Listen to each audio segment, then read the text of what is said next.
भारतीय रेलवे और महिला एवं बाल विकास मंत्रालय ने कमजोर सुरक्षा के लिए संशोधित एसओपी लॉन्च किया। बच्चों की सुरक्षा। महिला एवं बाल विकास मंत्रालय ने कहा कि वह महिलाओं और बच्चों के लिए रेल यात्रा को सुरक्षित और तस्करी मुक्त बनाने के उद्देश्य से भारतीय रेलवे की सभी पहलों को निधि देने के लिए तैयार है। आरपीएफ के ऑपरेशन AAHT ने 2022 से 300 से अधिक बच्चों को बचाने और 674 तस्करों को पकड़ने में महत्वपूर्ण भूमिका निभाई है। दिल्ली, हाजीपुर, गोरखपुर, कोलकाता, जयपुर, भुवनेश्वर, प्रयागराज, मालीगांव, महिलाओं और बच्चों की सुरक्षा सरकार की सर्वोच्च प्राथमिकता बनी हुई है।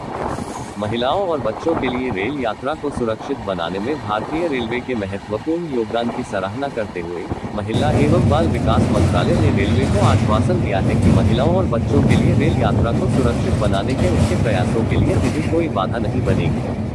देश भर में रेलवे परिसरों में पाए जाने वाले कमजोर बच्चों की सुरक्षा के लिए एक ऐतिहासिक पहल के तहत रेलवे सुरक्षा बल आरपीएफ ने महिला एवं बाल विकास मंत्रालय के सहयोग 25 अक्टूबर 2024 को नई दिल्ली में रेल भवन में एक अद्यतन मानक संचालन प्रक्रिया एसओपी शुरू की है। ये व्यापक एसओपी भारतीय रेलवे के संपर्क में आने वाले बच्चों की सुरक्षा के लिए एक मजबूत रूपरेखा तैयार करता है।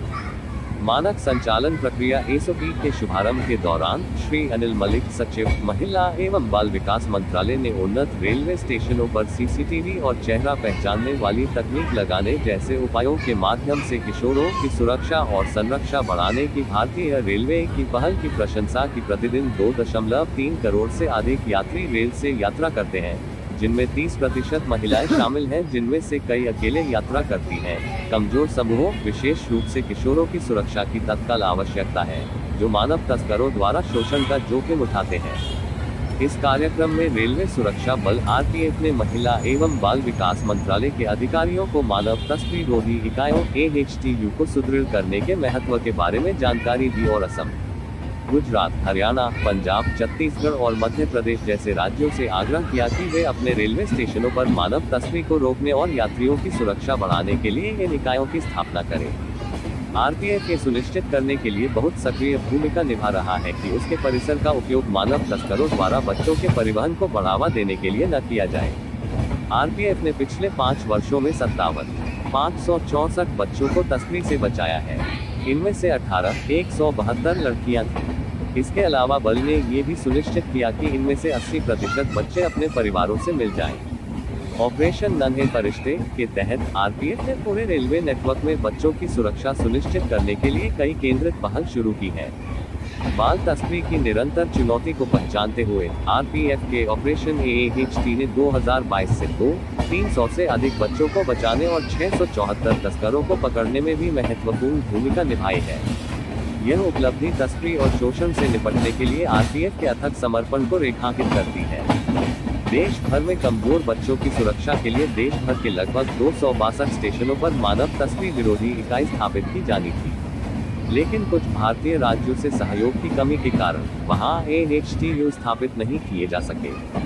महिला एवं बाल विकास मंत्रालय के सचिव ने इस दिशा में एक त्वरित कदम के रूप में इन राज्यों को एक पत्र लिखने पर सहमति व्यक्त की।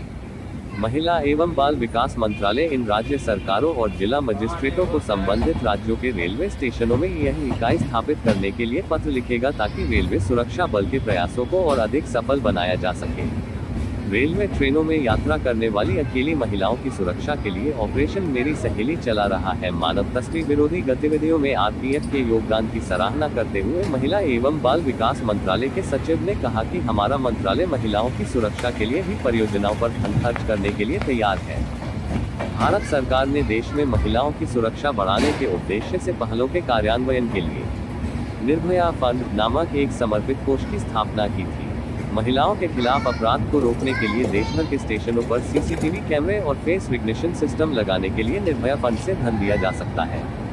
आगे बढ़ते हुए भारतीय रेलवे और महिला एवं बाल विकास मंत्रालय ने जरूरतमंद बच्चों के लिए उपलब्ध सहायता नेटवर्क को मजबूत करते हुए प्रमुख रेलवे स्टेशनों पर चाइल्ड हेल्प डेस्क CHD के विस्तार की घोषणा की। रेलवे परिसर में बच्चों और महिलाओं दोनों की भलाई सुनिश्चित करने के लिए नई पहल और सहयोगी रणनीतियों पर भी चर्चा की गई।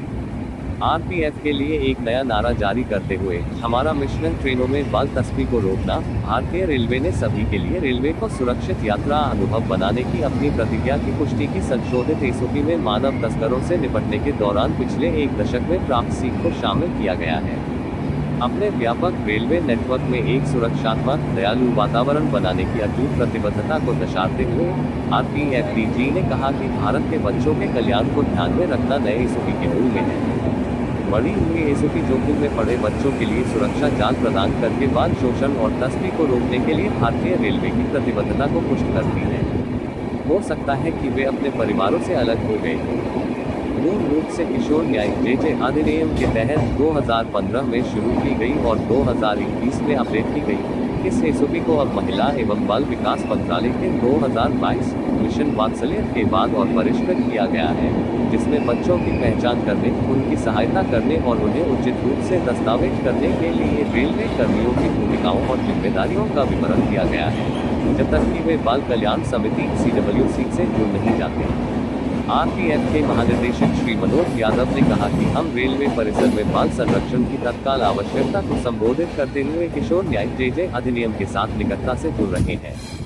एसओपी लॉन्च कार्यक्रम में रेलवे बोर्ड के अध्यक्ष और सीईओ श्री सतीश कुमार, महिला एवं बाल विकास मंत्रालय के सचिव श्री अनिल मलिक, रेलवे बोर्ड के सदस्य संचालन और व्यवसाय विकास श्री रविंदर गोयल और दोनों मंत्रालयों के अन्य वरिष्ठ अधिकारी मौजूद थे।